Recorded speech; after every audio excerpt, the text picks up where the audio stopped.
కేసీఆర్ గారు చెప్పేవాళ్ళు. మరి అట్లానే తెలంగాణ రాష్ట్రం రాగానే జగిత్యాల ప్రత్యేక జిల్లా అయింది. అంతకుముందు అంతా కూడా ఎన్నికల హామీగా నిలబడిపోయినటువంటి బోర్నపల్లి బ్రిడ్జ్ సాకారమైంది.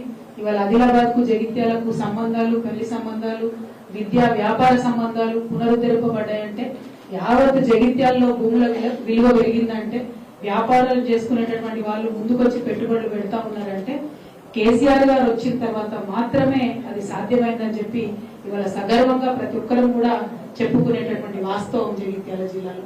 అదేవిధంగా ఎన్నడూ అనుకోలే పెద్ద మెడికల్ కాలేజ్ వస్తుంది జగిత్యాలకని. అద్భుతమైనటువంటి మెడికల్ కాలేజ్ ని, గవర్నమెంట్ మెడికల్ కాలేజ్ ని మనం ఇచ్చుకున్నాం. మనము హాస్పిటల్ అయితే ఏంది, ఇంకొకటి ఒకటని కాదు, అన్ని రంగాల్లో జగిత్యాల జిల్లాను నిలబెట్టినాం. అదే విధంగా నిలబెట్టడానికి కృషి కూడా తప్పకుండా చేస్తాం.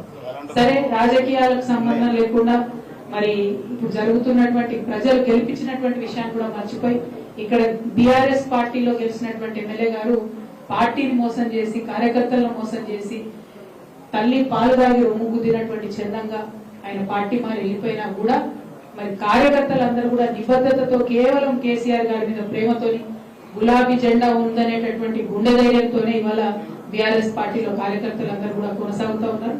వాళ్ళందరికీ మనస్ఫూర్తిగా నేను అభినందనలు తెలియజేస్తా ఉన్నాను. మనలో ఉన్నటువంటి ఉద్యమ చైతన్య స్ఫూర్తి నింపినటువంటి కేసీఆర్ గారు మనకు అండగా ఉన్నంత వరకు మనం భయపడాల్సినటువంటి అవసరమే లేదు. ఎత్తిన పిడికిలు దించేదే లేదు, వేసుకున్న గులాబీ కండువాను తీసేదే లేదు. అద్భుతంగా ముందుకు సాగుదామని జగిత్యాలలో ఉన్నటువంటి మన కార్యకర్తల నాయకులందరూ కూడా ఈ సందర్భంగా నేను పిలుపునిస్తా ఉన్నాను. మనకు ఈ జిల్లాకే పెద్దన్నగా మనం చెప్పుకునేటటువంటి కొప్పు ఈశ్వర్ అన్న గారు ఇప్పుడు అండగా ఉంటారు. ఇప్పుడు స్థానికంగా ఎమ్మెల్సీ అన్న ఎల్రమణ అన్న గారు మనకు చాలా పెద్ద అండగా, రాష్ట్ర స్థాయిలో వారు నాయకత్వం చేసినటువంటి వ్యక్తి మనకి ఇవాళ జగిత్యాలలో అండగా ఉన్నారు. వారు సిట్టింగ్ ఎమ్మెల్సీగా ఉన్నారు, వారి అండ ఉన్నది. గౌరవనీయులు పెద్దలు మన విద్యాసాగర్ అన్నగారు ఇవాళ సీనియర్ మోస్ట్ శాసనసభ్యులు బీఆర్ఎస్ పార్టీలో జెడ్పీటీసీ స్థాయి నుండి ఎదుర్కొంటూ రాజకీయాల్లో వచ్చినటువంటి వ్యక్తి, మంచి వక్త, అందరినీ సమన్వయం చేసుకునే ఓపిక ఉన్నటువంటి గౌరవ జిల్లా అధ్యక్షులు పెద్దలు విద్యాసాగర్ రావు గారు ఉన్నారు.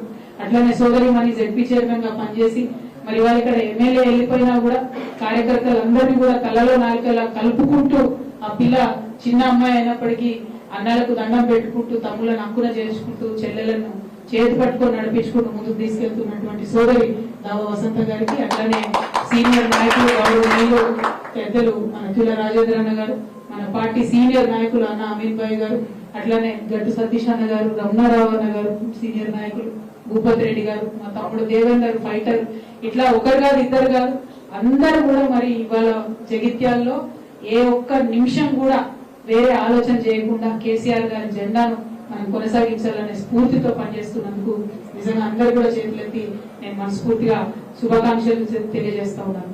మరి వాళ్ళ రాష్ట్రంలో ఏం జరుగుతుందో ఒకసారి ఆలోచన చేసుకుంటే అనేకమైనటువంటి హామీలు, దాదాపుగా 420 హామీలు ఇచ్చి అధికారంలోకి వచ్చినటువంటి కాంగ్రెస్ పార్టీ ఇవాళ ఎవరి కోసం ఏం చేస్తుందో ఒకసారి ఆలోచించుకోవాలి.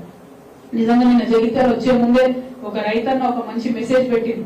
ఎండిపోయినటువంటి తన పొలాన్ని చూపించుకుంటూ బాధపడుకుంటూ మన మంగళ దగ్గర సారంగపూర్ మంగళ ఊరు గ్రామానికి సంబంధించినటువంటి రైతు పెట్టినటువంటి మెసేజ్ చూస్తే కళ్ళకు నీళ్ళు వచ్చేటటువంటి పరిస్థితి.